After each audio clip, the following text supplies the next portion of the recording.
Assalamualaikum warahmatullahi wabarakatuh.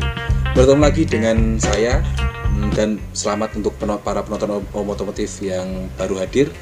Jadi di video kali ini saya akan membagikan beberapa indikator pada mobil atau biasanya lampu kode yang ada di bagian speedometer pada mobil kita atau pada dashboard mobil. Itu terkadang bisa menjadi hal yang fatal untuk mobil dan untuk tentunya untuk pengendara, driver, atau penumpangnya. Jadi teman-teman harus mengetahui apa saja itu indikatornya, apa itu, seperti apa lambangnya, seperti apa kodenya, dan apa itu artinya. Simak terus video ini. Jangan lupa untuk tombol like, subscribe, dan tombol loncengnya terlebih dahulu.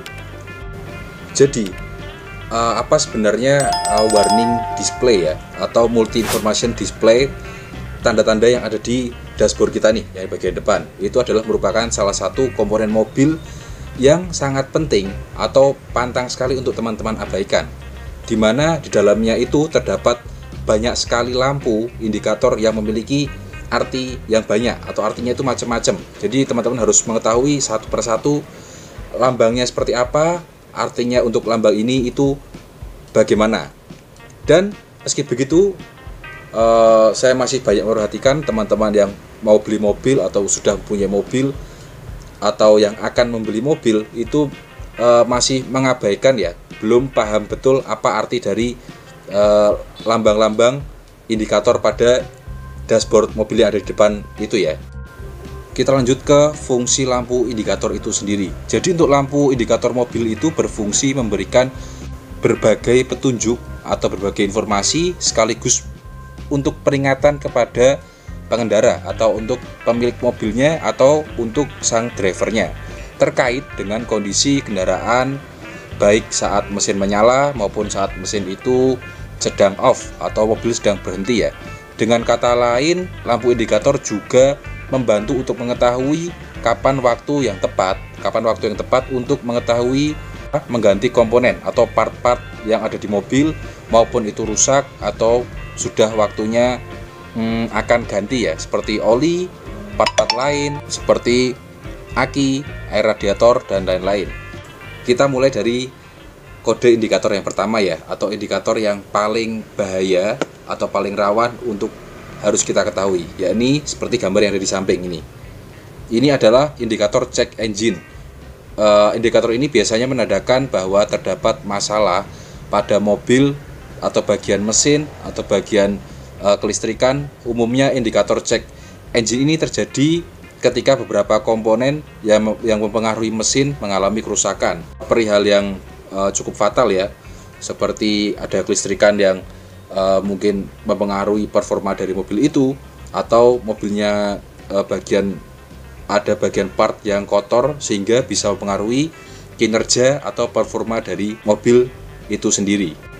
Nomor 2 ini ya, kode TECO berwarna merah. Ini adalah warning peringatan oil ya, atau peringatan tekanan oli.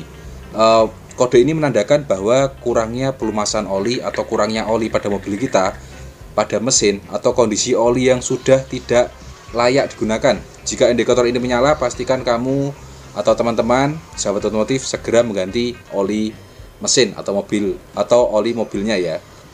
Kita lanjut ke kode selanjutnya, yaitu gambar baterai berwarna merah, ada tanda plus dan ada tanda minusnya.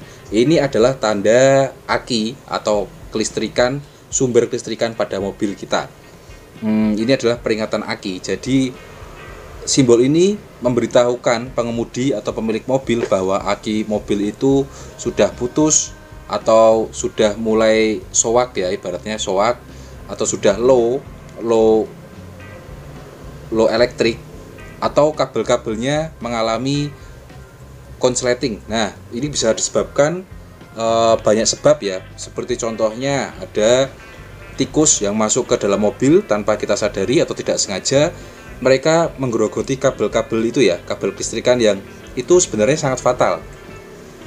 Jadi mobil kita akan langsung otomatis memberitahu sang driver atau pemilik mobilnya untuk melakukan pengecekan pada sistem aki tadi ya, sumber aki.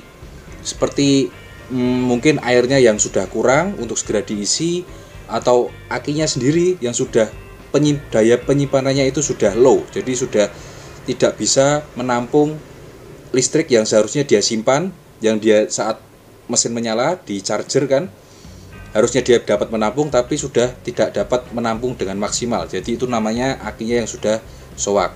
Dan yang ketiga tadi adalah kabelnya. Jika kabelnya teman-teman cek maupun dicek di bengkel atau dicek sendiri di rumah, itu ada kabel yang terkelupas atau kabel yang seperti ngepong, jadi luarnya utuh tapi dalamnya sudah habis, itu namanya ngepong. Nah, itu segera untuk teman-teman bawa ke bengkel terdekat atau bengkel kepercayaan teman-teman semua. Jika teman-teman mengabaikan simbol ini, maka bisa jadi atau menunda untuk pengecekan karena simbol ini menyala atau kode ini menyala.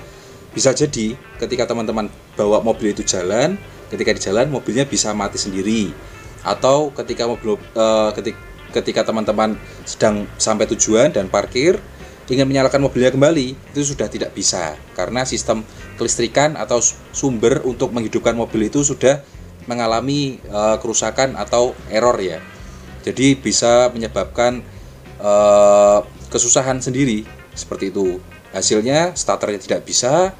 Untuk mobil manual harus didorong dulu, untuk mobil matic harus dijumper atau diganti akinya. Jadi segera untuk teman-teman bawa ke bengkel dan melakukan pengecekan pada mobil teman-teman. Kode yang selanjutnya yaitu kode tanda E. Tanda E ini ya berwarna merah dan ada gelombang-gelombang air, 2 gelombang air di bawahnya. Itu adalah kode peringatan temperatur mesinnya.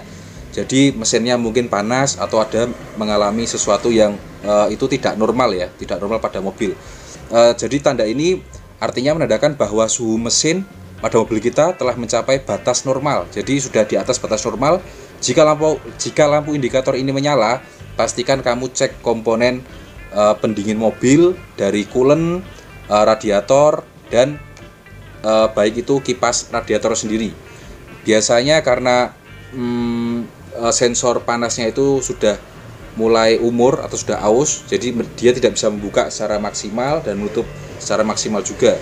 Bisa juga karena radiatornya bocor sehingga air coolernya itu tadi terbuang atau bocor ya. Jadi air coolernya tidak bisa mendinginkan mesin pada mobil kita.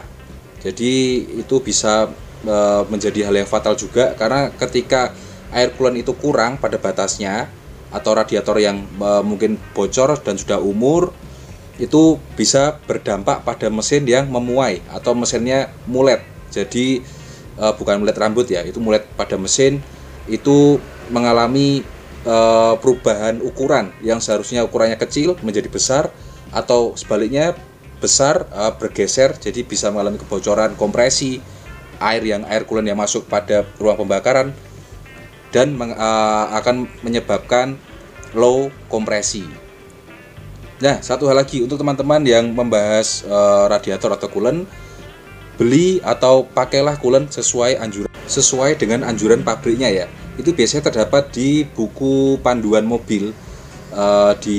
Biasanya ketika kita beli mobil itu ada buku panduannya ya. Nah, di situ terdapat spesifikasi air coolant yang cocok untuk dipakai, karena ada cerita mobil Jepang dan mobil Eropa atau Amerika itu berbeda coolantnya. Ketika mobil Jepang ini menggunakan air coolant yang harusnya dipakai di mobil Amerika ini atau mobil Eropa ini, dia mengalami kebocoran air radiator atau kebocoran radiator karena dua mobil ini terkadang memiliki spesifikasi yang berbeda. Jadi mobil Jepang ini mengalami kebocoran karena mungkin biasanya air coolantnya terlalu keras sehingga mobil Jepang atau mobil-mobil tertentu tidak bisa menahan air coolant ini untuk bertahan lama, jadi malah menimbulkan masalah yang baru. Jadi untuk teman-teman jangan asal beli dan jangan terpengaruh sama mungkin teman-teman yang kurang paham ya, atau mungkin belum paham kalau menurut saya. Karena gini, ada cerita mobil contoh Avanza dan temannya menggunakan Mercy. Nah dia bilang, wah air cooler ini bagus ini. Jadi cara pendinginannya air cooler ini sangat cepat gitu ya. Tapi belum tentu cocok untuk mobil Avanza ini tadi. Nah, biasanya seperti itu karena air coolant untuk Mercy dan mobil Avanza ini berbeda. Terkadang komponen atau part radiatornya ini tidak kuat menahan air coolant itu. Jadi malah menimbulkan masalah yang baru. Jadi untuk teman-teman beli air radiator yang sesuai dengan anjuran pabriknya ya. Seperti itu.